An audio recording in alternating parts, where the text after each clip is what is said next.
Hey you all, it's Ohio Skater, Zach here. So I wanted to make a video about some news I've been reading. I read a few articles, read 3 different articles, and I'm going to talk about each one. I took notes on them, so I'm going to read from my notes 3 very interesting articles that I think you should know about. So, yeah.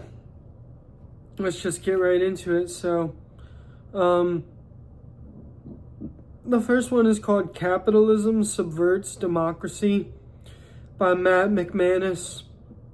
And this was an article in Jacobin. Jacobin is one of my favorite news sources. It's a socialist magazine, but they have a lot of free articles on their website.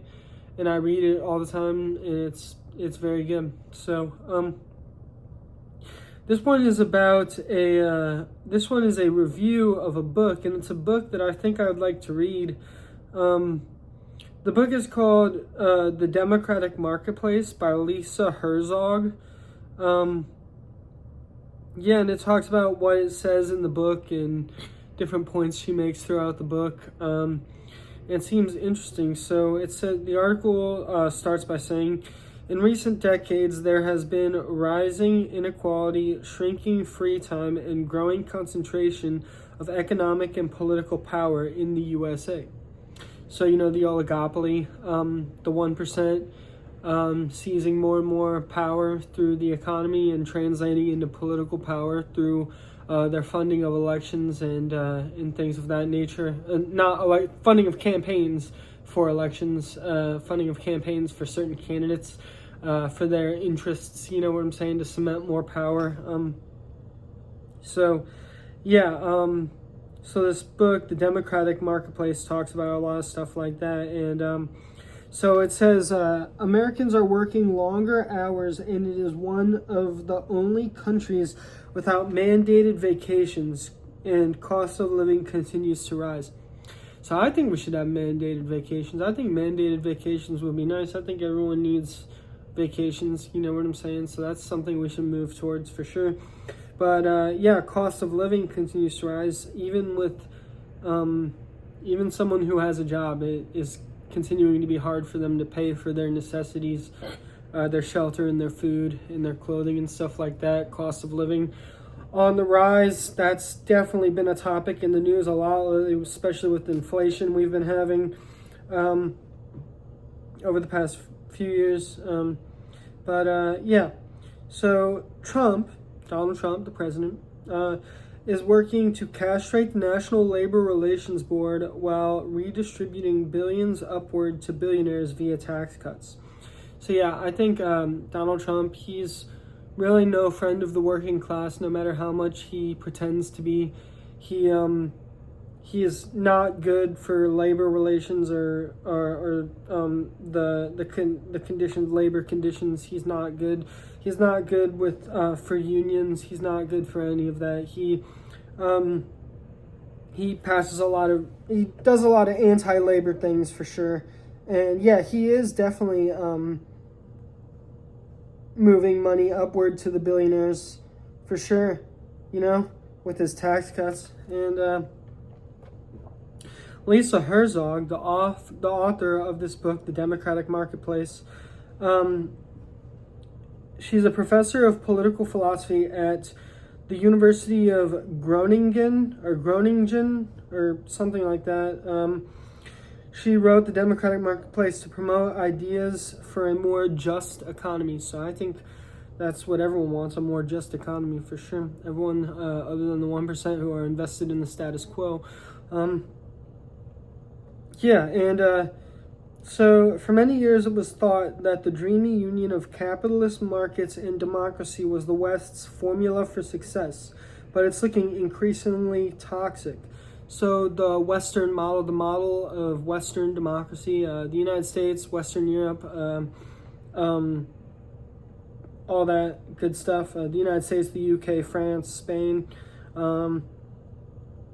these are probably the most capitalist countries in the world, and the leaders of liberal democracies around the world.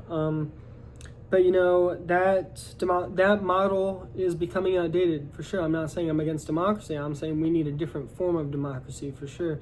The Western model is sort of, I think, nearing its end. You know, late stage capitalism, stuff like that. It's going to need to be replaced soon. Inequality has skyrocketed since the 1970s. That's true.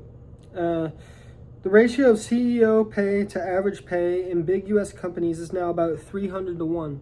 So that means the CEOs earn about 300 times more than the average worker. That's the level of inequality we're talking about here. The gap is even wider for wealth than it is for income. So we were just talking about income, the 300 to 1 thing. That's probably about, I think, income. But wealth is what you own, the things you own, your capital, stuff like that. That is, the gap for that is even more wide than the gap for income. And wealth is really the most important thing. Wealth is more important than income. What people own, the bourgeoisie and the proletariat. Who owns what? That's the most important thing, I think. But income is also important. You know, how much money people have. But yeah, definitely. Socialism is all about spreading around the wealth, not just the income. But with the income, that's more like liberal. You know, tax and spend on social programs, tax the current capitalists and spend it on social programs. But it doesn't offer really much ideas for structural change, which would be socialism, which would put the means of production in the hands of the proletariat, the working class.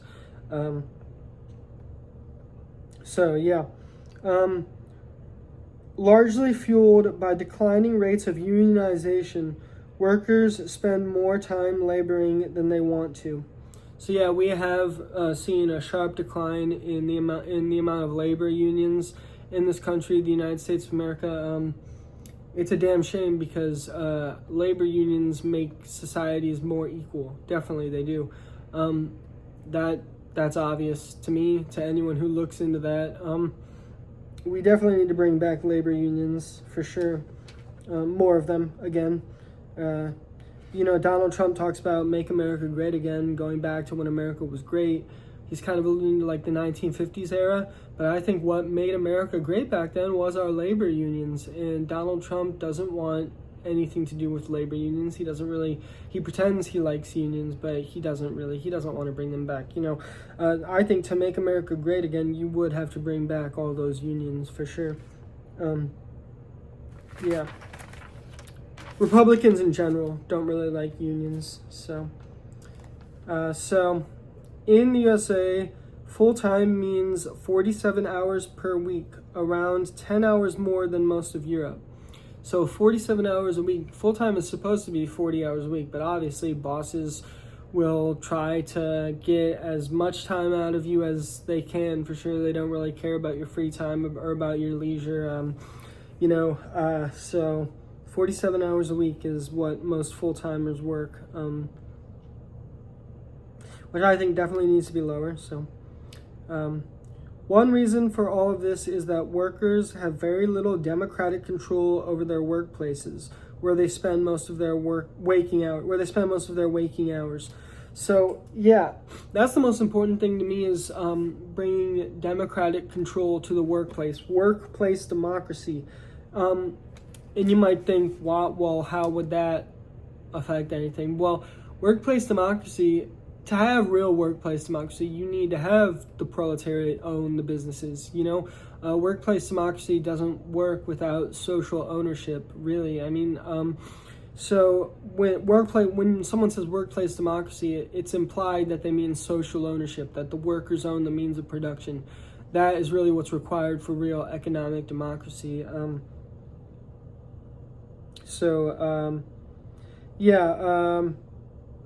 Corporate structures are resolutely hierarchical and illiberal. So yeah, corporations are like mini dictatorships.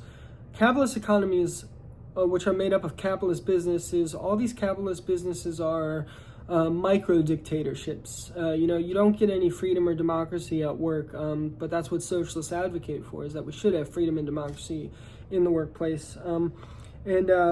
I know that Bernie Sanders and Elizabeth Warren, when they were running for president back in like 2016, 2020, they had the idea to have in major corporations have worker representatives that the workers vote for, and then these representatives would be members of the board of directors.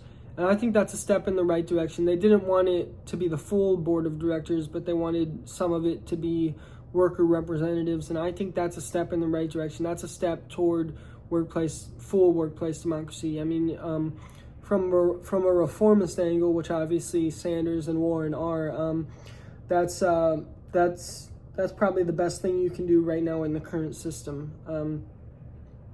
If you're not going to have an all-out revolution, work your way up towards it. You know what I'm saying? So workers have little capacity to agitate on their behalf. If something goes wrong for a worker in the workplace, they really have no recourse, because it's a micro dictatorship. There's really not anything you can do, which is a shame, because workers deserve more rights. I think we need more labor rights, for sure. That's a big thing that I'm all about, for sure. In Capital Volume 1 by Karl Marx writes, "Capital formulates like a private legislator, and at his own good will, his autocracy over his work people." So that's, even Karl Marx talked about this. Capitalist businesses, corporations being little dictatorships. Private legislatures are what the leaders of corporations really are. The rules of the workplace are very dictatorial, and so that's definitely a problem. Self-government by the people, for the people, is itself increasingly threatened by capitalism. So I think, in the West, where I live, the United States of America and other Western countries, we like to talk a big game about democracy, and we love to present ourselves as the most democratic places in the world. But if you think about it, we are really not that democratic. I mean, we vote twice a year on leaders of our government, but when it comes to the economy, there's really no one. We don't have any say unless you have a union or you work in a cooperative, but those even currently now don't have very much power, or decision-making power when it comes to like the whole economy. But I think building up those parts of our economy can get us there, for sure.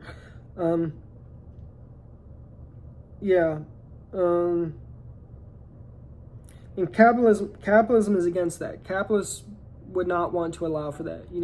That is flat out what socialism is. So anyone that tells you we can do that in a capitalist economy is fooling you, because as long as the means of production are in the private hands of the bourgeoisie, that's not going to happen. So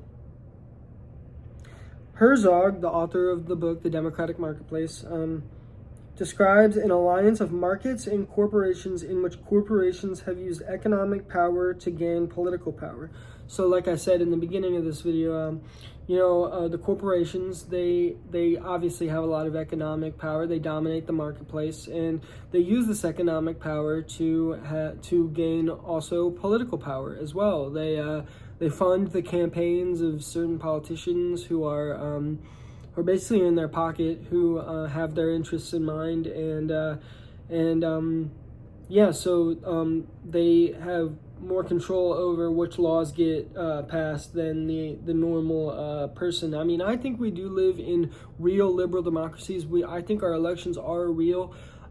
We do get to have the final say on who gets into office, the ordinary citizen. But the thing is, the corporations, they basically decide who is on the ballot in the first place. They basically give us our options. They present us with the options and we vote on them. But when it comes to who gets on the ballot, that's the corporations decide that. We get to vote on who they give us to vote for, but they get to choose who's on the ballot, for sure.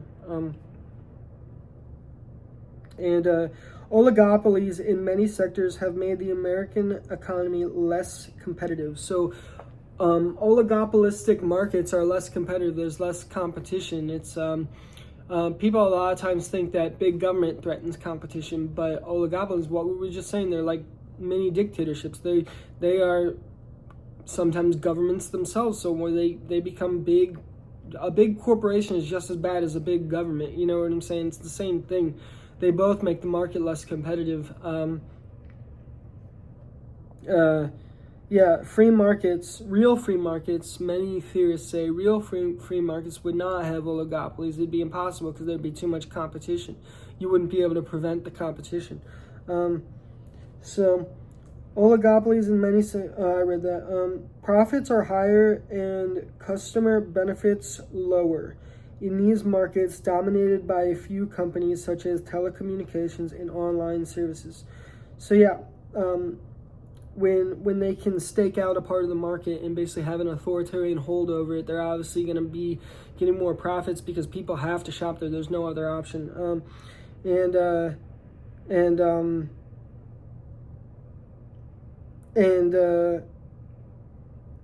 they don't really have any incentive to please the customer because, again, there's no competition. They don't have anyone else competing to please the customer more, to have better deals for the customer. There's no competition over that, so they don't really feel the incentive, the need to really benefit their consumers much. Yeah, telecommunications and airline services, which are definitely two oligopolistic sectors of the economy, definitely. The reason is because corporations have lobbied to limit regulations. So they lobby the government to prevent the government from regulating them. Like I said, with the economic power translating over into the political power, they basically get politicians into office who they know will not regulate them, and they continue to lobby them once they're in office. And this can work the other way too, where they can get regulations passed which make it harder for competitors to spring up. They can do it both ways. Both deregulation and regulation can work in the interest of the 1% in the oligopoly. Yeah, they'll do whatever they can to stay in power. So capitalists will argue that it's a choice whether we want to work a job with long hours or whether we want more leisure time. Herzog points out that labor markets always contain an element of force, at least in societies without unconditional welfare systems. In these societies, most people have to work to avoid destitution. With the options out there, the choice is actually very limited. So they say it's a choice where, like, we can decide if we want to work a job with long hours or not. But, I mean, even if you're on welfare, you still pretty much have to work in this country. I know that for sure. People say that people on welfare don't work or anything. Well, the government really doesn't give most people that much money. Most people who are on welfare, they usually have to at least work a part-time job. And get that money along with the money they get from the government in order to have a decent standard of living, you know what I'm saying? So, well, at least they can work part-time, so maybe it is somewhat of a choice, but, like, seriously, but the process to get welfare takes a year or two to get once after you apply, so you have to work full-time in the meantime, for sure, before you get that welfare. So it's a fucked up system. There really isn't a choice, and plus it's not like people can just get hired at any job they want to. People study certain things. People have certain skills. There's not always it's not really that much of a choice. It's not like you can work anywhere you want to. So.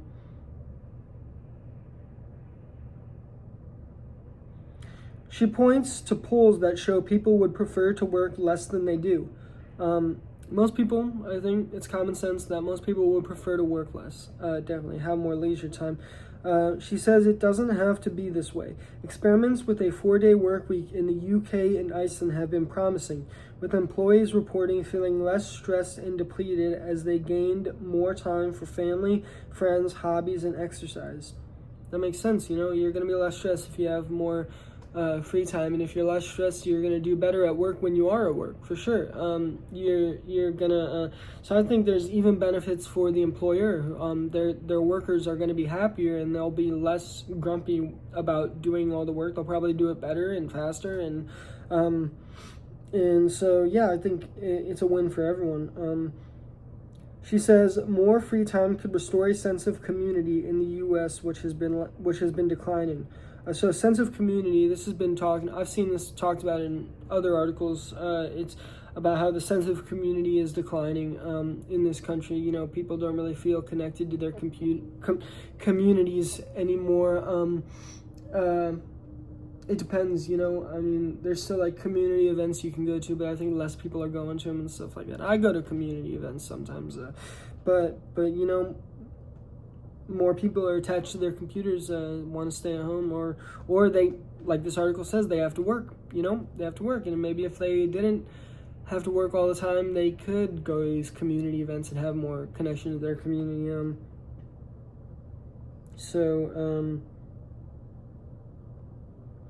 She argues against the social Darwinist myth that the economy needs to be a competition where the winners are somehow better moral beings.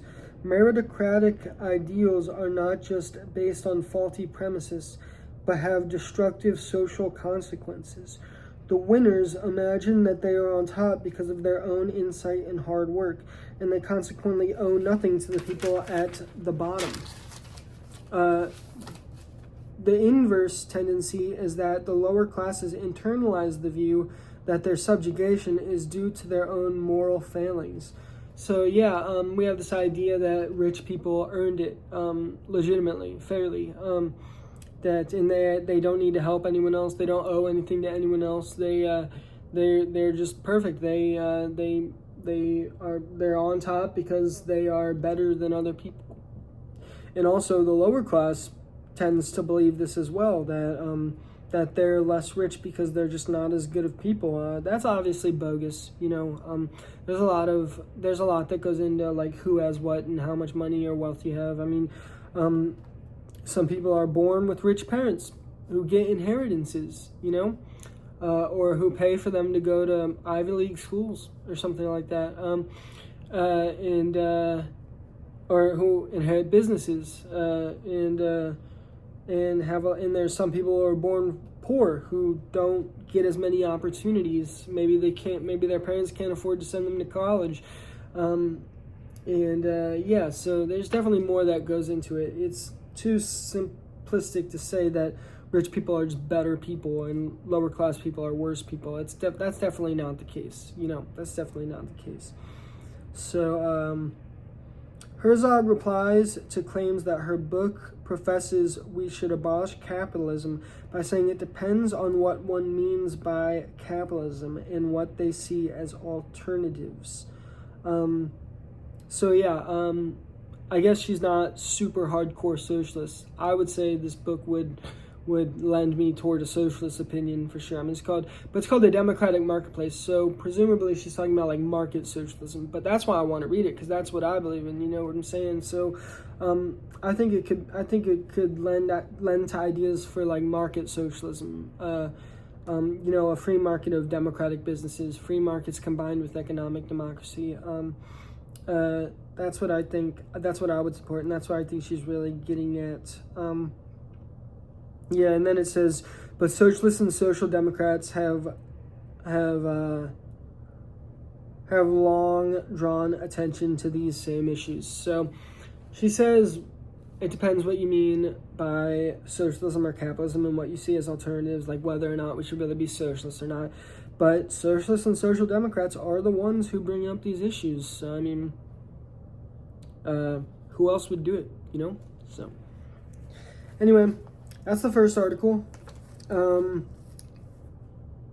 So, gonna get into the second article here. This one is about a hemp. This one is about the hemp businesses. Hemp, like cannabis, sort of like marijuana, but less potent than marijuana and legal in more places than marijuana is. Legal in most of the country since the 2018 Farm Bill, which basically legalized hemp.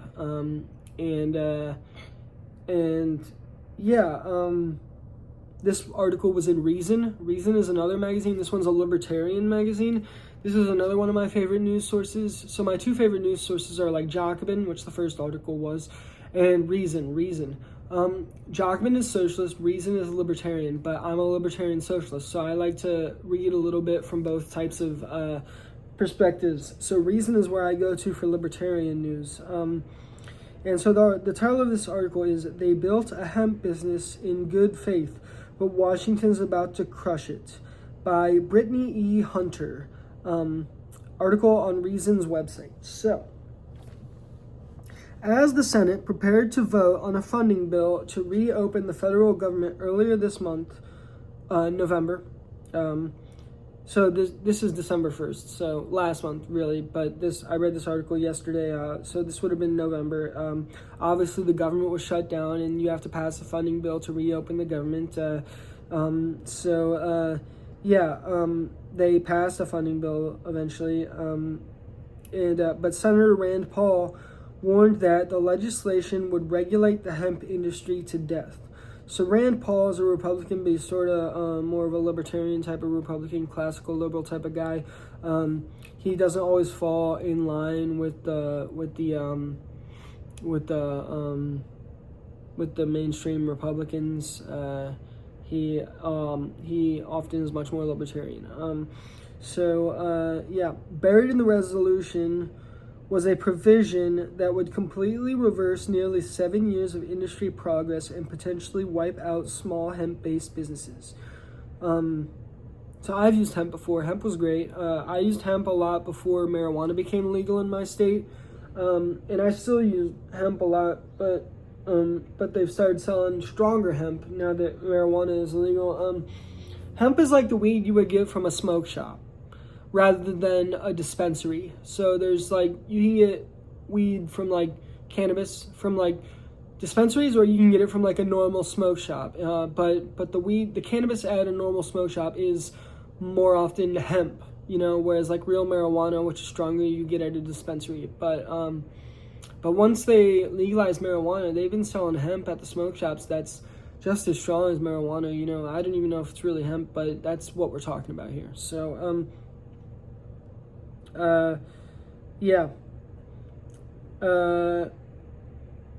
the 2018 Farm Bill removed hemp from the Controlled Substances Act. The Farm Bill is what led to hemp being legal in most states. I mean, it was legalized nationwide, but certain states still chose to ban it.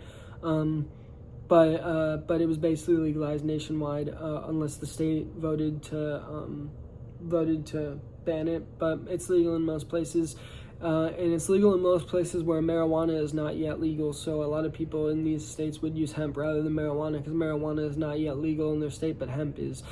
In 2019, cousins Jim Higdon and Eric Zipperly founded Cornbread Hemp. They manufacture and sell hemp-related products nationwide. It stands out in a highly competitive market thanks to the quality of the organic hemp. So I guess these guys at Cornbread Hemp have really quality hemp, and they're one of the leaders in the market. But they're facing some trouble here with actions from the government. So let's see. They're farming land that has not had pesticides on it for 3 years, using non-GMO seeds, no pesticides, and no synthetic fertilizers. The only fertilizer input they use is chicken litter from a certified organic chicken farm. So organic hemp, which is what makes it high quality, I guess, no pesticides, stuff like that. That's good shit.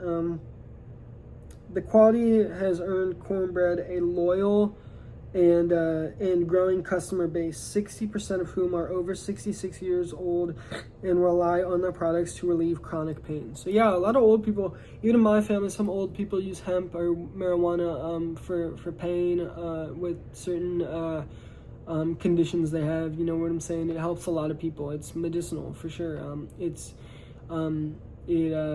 It helps a lot of people, and I know a lot of those people are older. It's kind of funny that like old people becoming stoners, you know what I'm saying? But it really helps them, you know? So, yeah. It's estimated that the number of licensed growers rose from about 3,500 in 2018 to over 21,000 in 2020. The rush subsided, and by 2021, the number of licenses was about 9,700 or 9,700. So, it looks like it was really popular for a while, probably, so it rose up until 2020 up to a very high number, 21,000. But I guess things have leveled out and it went back down again, but still more than it originally was. So different fluctuations in the market, I guess.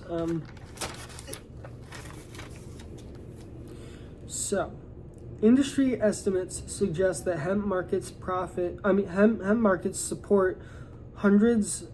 The hemp market supports hundreds of thousands of jobs, with one model putting the number at roughly 325,000 workers. 325,000 workers in farming, biomass processing, product manufacturing, distribution, and retail nationwide. So, a lot of people are employed in the hemp business or cannabis as a whole. It's a very big business, you know, very important, very popular. This is important for a lot of people's jobs. You know, a lot of people's livelihoods come from cannabis. You know, so. But the government really doesn't care about that. They're more scared about drugs. You know, they're paranoid with the drug war and stuff like that. They're paranoid about drugs. So, especially the more conservative types, they don't care whose lives they ruin as long as they can control what grown adults choose to ingest, what grown adults choose to put in their bodies, which is nonsense. I mean, we're all adults here. As long as you're not hurting anyone, you should be able to do whatever you want, in my opinion, when it comes to drugs, you know. So as long as you're not hurting anyone else. If you do a hardcore drug and you get super blasted and you go out and hurt someone, that's a problem, obviously. But I think for the vast majority of drug users, that's never the case. They usually just sit and chill watch TV or something while they're high or whatever. Maybe they go to a party, but still, most of the time they're not hurting anyone else. But you know, conservatives are very paranoid. The Department of Agriculture says U.S. industrial hemp production was valued at about $824 million in 2021 and about $445 million in 2024.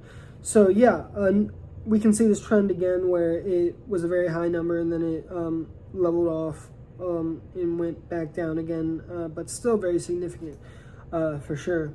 So 824 million in 2021 and 445 million in 2024. Still very large numbers. So even before this action by Congress, many small hemp companies have been hit by a wave of new state regulations threatening their survival.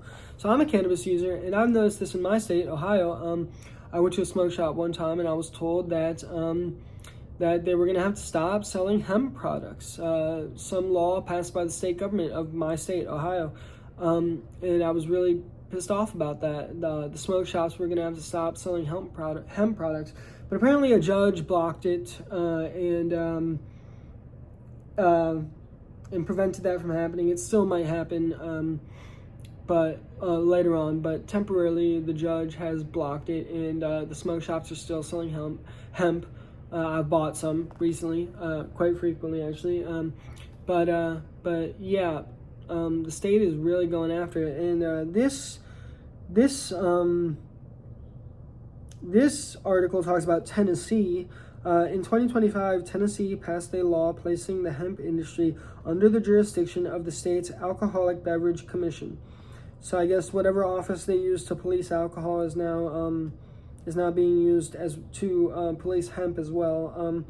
So beginning in January 2026, out-of-state hemp companies such as Cornbread who want to do their business in Tennessee must first sell their product to a Tennessee licensed wholesaler, which must then sell it to Tennessee retail shops. Only then can the customer buy it. So, yeah, they're creating like this middleman, the wholesalers, which apparently you have to go through now in Tennessee.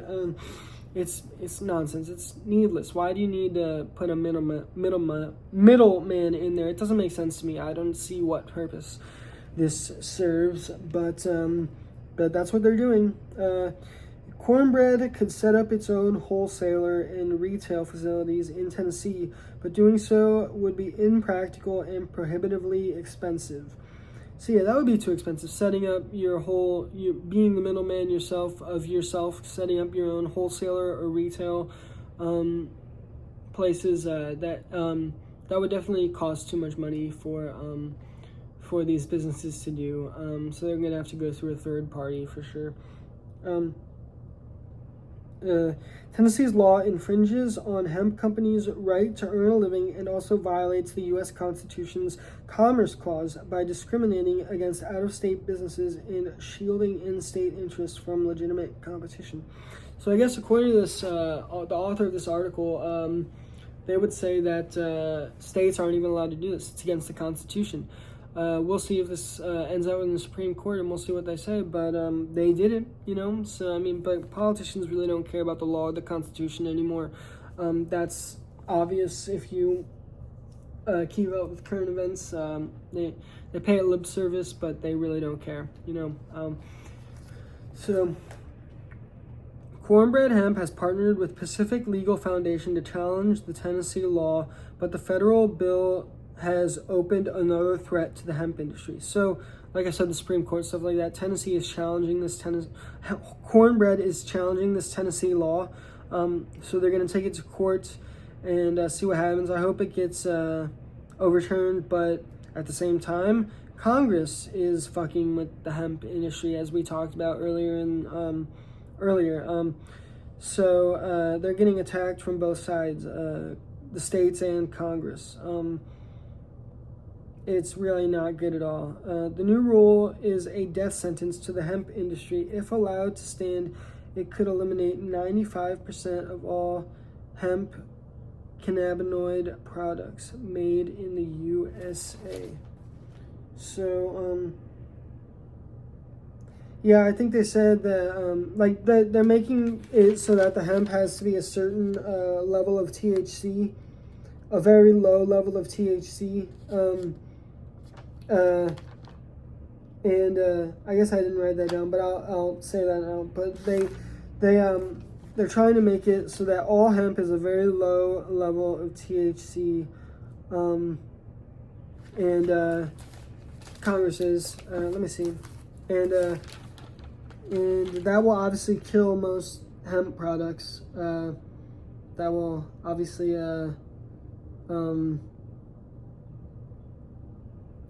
eliminate most of the hemp products.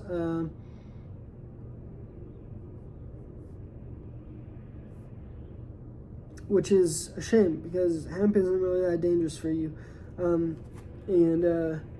But like we said, conservatives are paranoid. They want anything off the streets other than alcohol. They'll drink their alcohol, obviously. Can't do anything about alcohol, but marijuana, which is safer than alcohol, hemp, cannabis is safer than alcohol, I believe, and they don't care. They just look at the optics, you know what I'm saying? How it looks. They're not using rationality, you know what I'm saying? They just want to appear pure.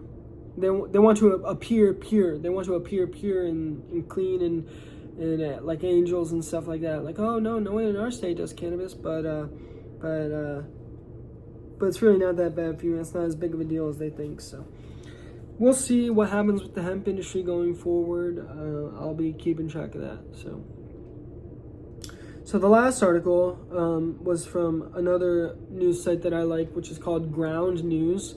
I've talked about articles from Ground News before. Ground News is a aggregator which takes news from many different sites and compiles it.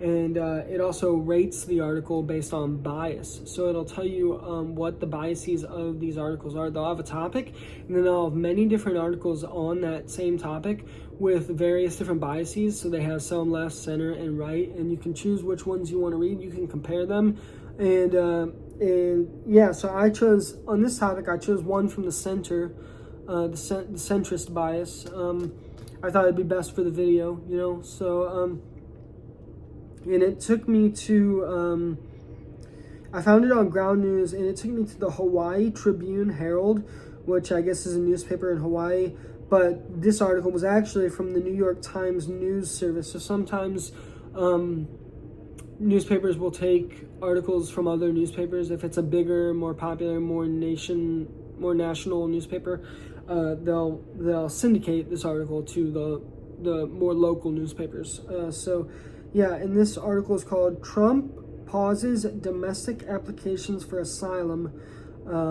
by Hamed Aliziz.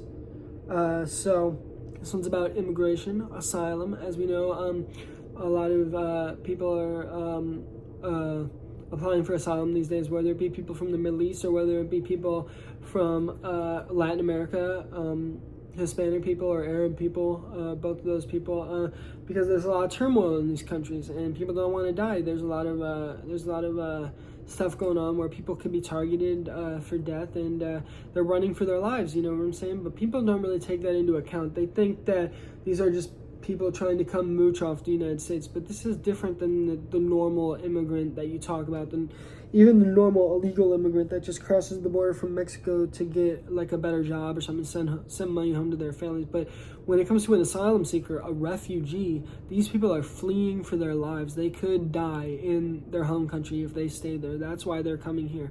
And obviously there's a process to apply for asylum, but Trump seems to be shutting it down right now. So the Trump administration paused asylum applications filed by migrants inside the U.S. This is the latest change to come out of the government's review of the immigration system in the wake of the shooting of two National Guard members. So there was an immigrant who was here on asylum from Afghanistan, and he shot two National Guard officers, two National Guard members. So this prompted Trump to end the asylum system for all migrants, you know, despite the fact that it was just one person, and this is not like a concerted movement of an organization of people who are coming here to overthrow our government or to harm American citizens. This was one lone crazy person, and he's going to ruin the process for everyone else, all the good people, just because this one guy committed an offense by shooting two National Guard members. I hate when politicians do that, when like one guy does one thing and they have to end this whole thing for everyone just because this one guy ruined it for everyone. I don't think that's the right way to go about things, but I wouldn't put it past Trump, which obviously he went through with this. So the pause affects affirmative asylum applicants, or people who apply for protection with U.S. citizenship and Immigration Services asylum officers. In this asylum process, applications must be filed within a year of when migrants arrive in the country. Ramanula Lockenwell,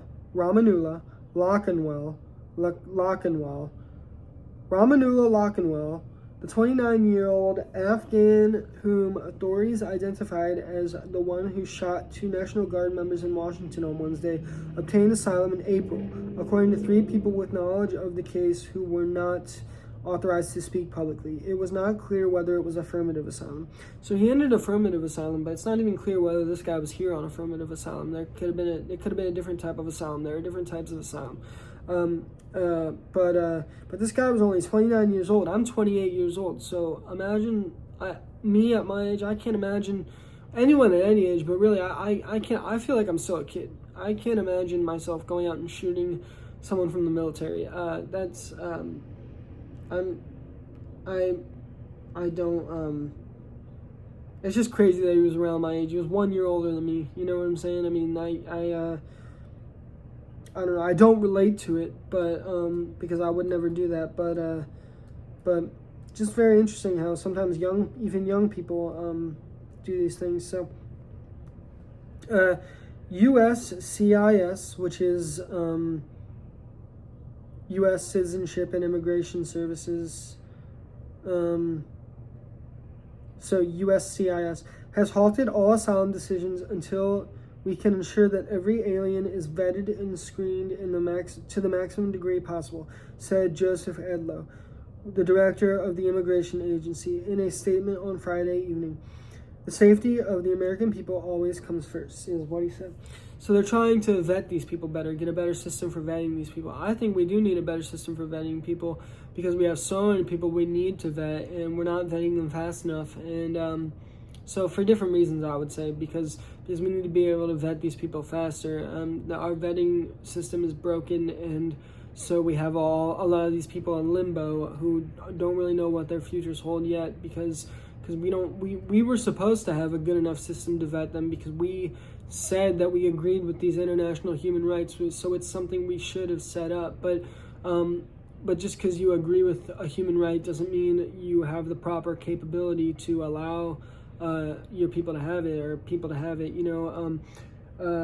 I think we probably agreed to it thinking it was a high ideal, but thinking we would never have to use it. Now that we have to use it, we weren't prepared for it, which we should have been. But in the United States, we have a lot of people who don't like to do new things with the government, don't like to set up new programs, or don't like to work on programs, don't like to invest in the government. They want a hands-off approach, and they don't want to. They think the government is bad at whatever it does, so they're doomers. You know what I'm saying? They think, why try? You know what I'm saying? That's a lot of the attitude that people in the United States have. We have a very right-wing libertarian culture, I would say here. So I think it makes sense. But our revolution was about taxes, So, let's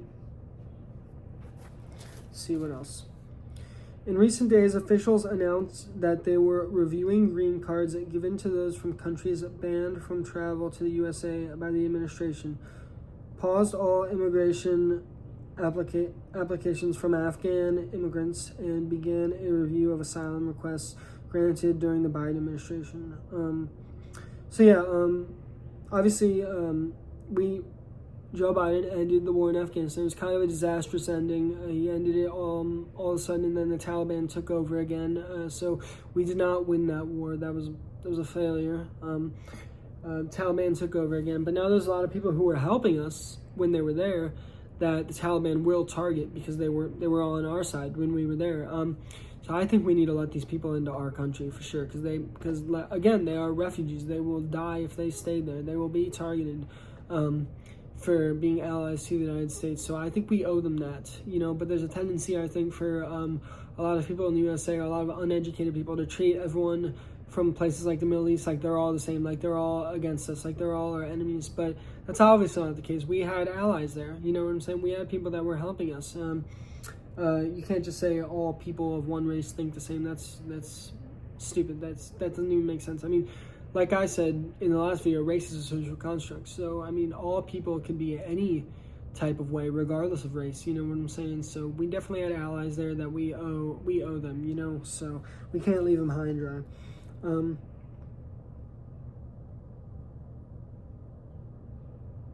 The American people, this is a quote, "The American people will not bear the cost of the prior administration's reckless resettlement policies," Edlow wrote on social media. "American safety is non-negotiable," he continues. So he's criticizing Biden's policies on immigration as reckless, because I guess he was allowing more people in than Trump is. Obviously, Trump is way more anti-immigration than Biden, obviously. So that makes sense. But The affirmative asylum system has long experienced backlogs. As USCIS became overwhelmed by border crossings in recent years, applications for asylum filed inside the United States grew. So obviously we're facing some sort of a migrant crisis right now. So there's been backlogs. They've been really swamped with work, probably because we've had a lot of migrants lately due to these problems in other countries. So they have backlogs. They got a lot of work to do. They got a lot of work to get through. It's probably very difficult, but it needs to be done. We need a better system for it. I agree with that. But I agree for a different reason. Like I said, we need a better system so we can vet these people faster, so we don't have backlogs, so people aren't waiting too long, and so people aren't stuck in limbo. But they, I don't know. They want a new system as well, but probably for similar reasons. But it's more about making sure the right people come here, making sure they're not dangerous, the people who come here, which I agree with. We got to make sure people who come here aren't dangerous, but that's their focus. You know what I'm saying? Vetting people to make sure they're not dangerous, making sure they're safe. So,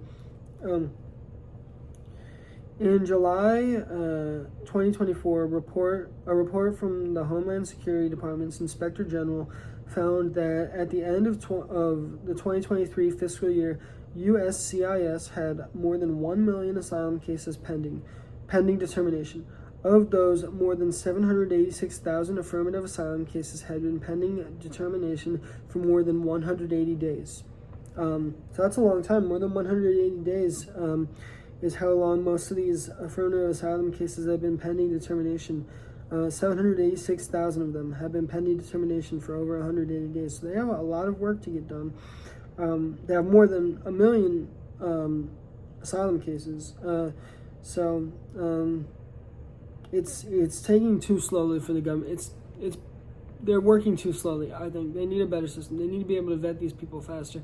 But obviously, conservatives don't want to grow the size of the government, so they probably don't want to hire more people. But you might have to, if you really want to vet these people properly, make sure they're coming in the right way, and get through all the cases. You know what I'm saying? Because this is human rights. You have to do this. But you agreed to these human rights agreements. You know what I'm saying? So obviously, got to get that done. So, yeah.